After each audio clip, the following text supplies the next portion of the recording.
नमस्कार दोस्तों, आपने वो कहावत जरूर सुनी होगी कि जल्दी का काम शैतान का होता है। इंडियन स्टार्टअप इकोसिस्टम में ये कहावत बिल्कुल फिट बैठती है, लेकिन थोड़े अलग तरीके से। अक्सर जब किसी के दिमाग में कोई एक ब्रिलियंट बिजनेस आइडिया आता है तो सबसे पहले वो क्या करता है, वो सीधा कंपनी रजिस्टर करवाता है, एक फैंसी लोगो बनवाता है और अपने नाम के आगे फाउंडर एंड सीईओ लिखकर विजिटिंग कार्ड्स छपवा लेता है। लेकिन दोस्तों, ये सबसे बड़ी गलती है जो 90% फर्स्ट टाइम फाउंडर्स करते हैं। स्टैटिस्टिक्स कहती हैं कि स्टार्टअप्स इसलिए फेल नहीं होते कि उनका आइडिया खराब था, वो इसलिए फेल होते हैं क्योंकि वो सही तरीके से एग्जीक्यूट नहीं करते। आज के वीडियो में हम उस केओस को स्किप करेंगे और एक clean step by step road map देखेंगे कि कैसे एक आइडिया को एक सक्सेसफुल बिजनेस में कन्वर्ट किया जाता है। हम बात करेंगे 3 स्पेसिफिक फेसेस के बारे में जो आपको आइडिया से लेकर लॉन्च तक ले जाएंगे बिना आपका वक्त और पैसा बर्बाद किए। अगर आप सोच रहे हैं कि जीएसटी पहले लेना या फिर वेबसाइट पहले बनानी है तो ये वीडियो आपके लिए एक गाइड बनने वाला है। चलिए शुरू करते हैं।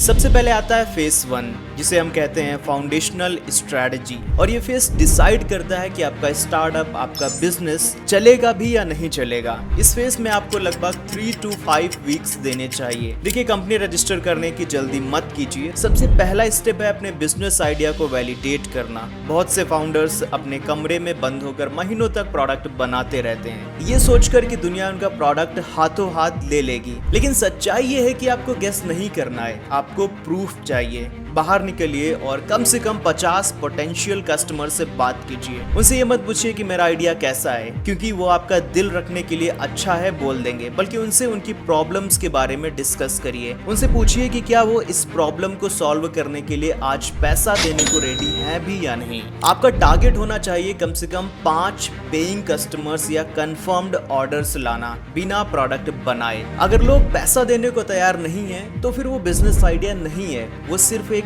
हॉबी है। जब आपको लग जाए कि हाँ भाई अब मार्केट में डिमांड है, तब हम आते हैं स्ट्रक्चर चूज करने पर। यह फैसला बहुत जरूरी है क्योंकि इसका असर आपके टैक्सेस और फंडिंग पर पड़ेगा। इंडिया में मोटा मोटी 3 ऑप्शंस हैं, प्रोप्राइटरशिप, एलएलपी या फिर प्राइवेट लिमिटेड। अगर आपका प्लान बड़ा है, आप फ्यूचर में इन्वेस्टर्स से पैसा उठाना चाहते हैं तो private limited company better option है, क्योंकि इन्वेस्टर्स इस स्ट्रक्चर को सबसे ज्यादा ट्रस्ट करते हैं। लेकिन अगर आप बूटस्ट्रैप कर रहे हैं यानी खुद का पैसा लगा रहे हैं तो शुरुआत में एलएलपी एक सस्ता और आसान ऑप्शन हो सकता है। बस ध्यान रखिएगा कि अगर आपको स्टार्टअप इंडिया स्कीम के बेनिफिट्स चाहिए तो आपका स्ट्रक्चर उसके लिए एलिजिबल होना चाहिए। अब आते हैं फेज 2 में, द लीगल बैकबोन। जब आपने देख लिया कि आइडिया में दम है तो हम चलते हैं फेज 2 की तरफ, जो है लीगल और फाइनेंशियल सेटअप। इसमें करीब आपके 4 से 6 वीक्स लग सकते हैं। यहाँ आप अपने आइडिया को एक लीगली रिकॉग्नाइज्ड बिजनेस में बदलते हैं। सबसे पहले आप अपनी कंपनी को ऑफिशियली रजिस्टर करवाइए। Certificate of incorporation, pan card और TAN नंबर लीजिए। ये सुनने में बहुत बोरिंग लग सकता है, लेकिन डॉक्यूमेंट्स में कंसिस्टेंसी होना बहुत ज्यादा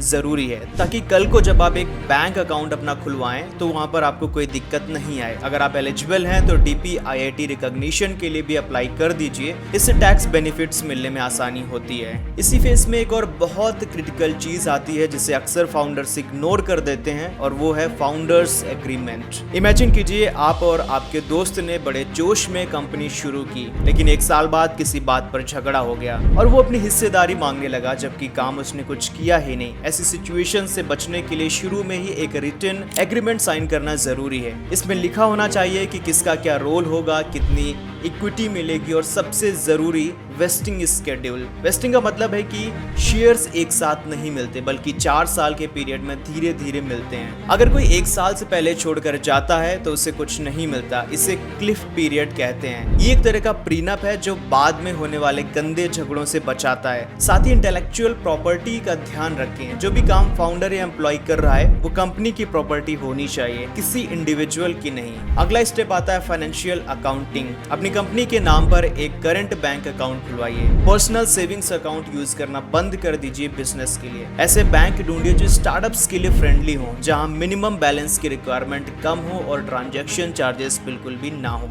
या फिर कम हो। इसके साथ ही जीएसटी रजिस्ट्रेशन की तरफ फोकस करें। वैसे तो जीएसटी तब जरूरी होता है जब आपका टर्नओवर 20 या फिर 40 लाख से ऊपर हो। अगर हम टेक्निकली रूल्स की बात करें तो गवर्नमेंट का रूल ये कहता है कि अगर आप गुड्स बेच रहे हैं तो 40 लाख रुपए और अगर आप सर्विस दे रहे हैं तो 20 लाख रुपए का सालाना टर्नओवर क्रॉस होने पर ही जीएसटी नंबर लेना मैंडेटरी होता है। गवर्नमेंट ने छोटे व्यापारियों को शुरुआत में कंप्लायंस और पेपर वर्क के बोझ से बचाने के लिए ये छूट दी है, लेकिन जब आप B2B यानी कि बिजनेस टू बिजनेस मॉडल में आते हैं तो गेम यहाँ पर पूरी तरीके से बदल जाता है। वहां पर गवर्नमेंट के बेसिक रूल से ज्यादा मार्केट और दूसरे बिजनेसेस की डिमांड काम करती है। तो अगर आप B2B बिजनेस कर रहे हैं तो शुरू से ही जीएसटी ले लेना बेहतर है ताकि आप इनपुट टैक्स क्रेडिट क्लेम कर सकें। एमएसएमई यानी कि उद्यम रजिस्ट्रेशन भी करवा लीजिए, सरकार से काफी ज्यादा फायदे मिलते हैं यहाँ पर। और हाँ, अकाउंटिंग को लाइटली मत लीजिए। जोहो बुक्स या टैली जैसे सॉफ्टवेयर यूज कीजिए और शुरू से ही हर एक खर्चे का हिसाब रखिए ताकि टैक्स भरते वक्त आपको किसी भी प्रॉब्लम का सामना ना करना पड़े।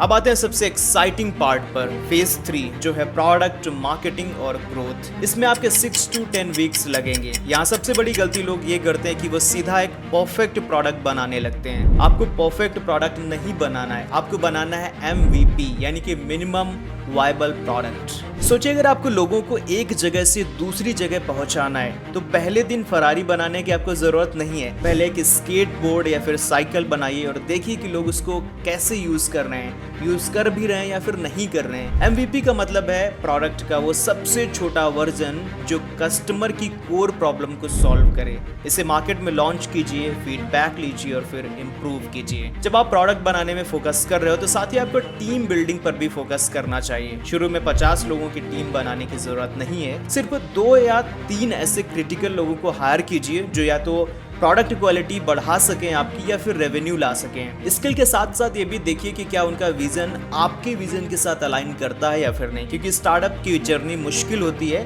और आपको ऐसे लोग चाहिए जो आपके साथ लंबे वक्त तक रुकने को रेडी हों। उनके रोल्स और रिस्पॉन्सिबिलिटीज क्लियर रखिए ताकि कोई कंफ्यूजन ना हो। आज के ज़माने में अगर आप इंटरनेट पर नहीं है तो आप एग्जिस्ट नहीं करते हैं। एक सिंपल और साफ डोमेन नेम लीजिए, एक बेसिक वेबसाइट बनाइए जो क्लियर शब्दों में बताए कि आप क्या बेच रहे हैं, आपका बिजनेस क्या है। सोशल मीडिया प्लेटफॉर्म जैसे लिंक्डइन, इंस्टाग्राम या फिर ट्विटर पर अपने ब्रांड के अकाउंट्स बनाइए। जरूरी नहीं कि हर जगह एक्टिव होना है, बस वहां रहिए जहां आपके कस्टमर्स हैं। और सिक्योरिटी मत भूलिए, अपने सारे अकाउंट्स पर 2 फैक्टर ऑथेंटिकेशन ऑन रखिए क्योंकि एक हैक आपकी सारी ब्रांड वैल्यू जीरो कर सकता है। तो दोस्तों ये था वो रोड मैप जो आपको आइडिया से लेकर लॉन्च तक लेकर जाएगा। याद रखिए स्टार्टअप कोई स्प्रिंट नहीं है, ये एक मैराथन है। अगर आप इन फेसेस को सही ऑर्डर में फॉलो करेंगे, पहले वैलिडेशन, फिर लीगल सेटअप और फिर प्रोडक्ट बिल्डिंग, तो आप उन 90% फाउंडर्स से आगे निकल जाएंगे जो सिर्फ हाइप में रह जाते हैं। रुकावटें आएंगी नो डाउट, प्लान्स आपके चेंज होंगे, लेकिन अगर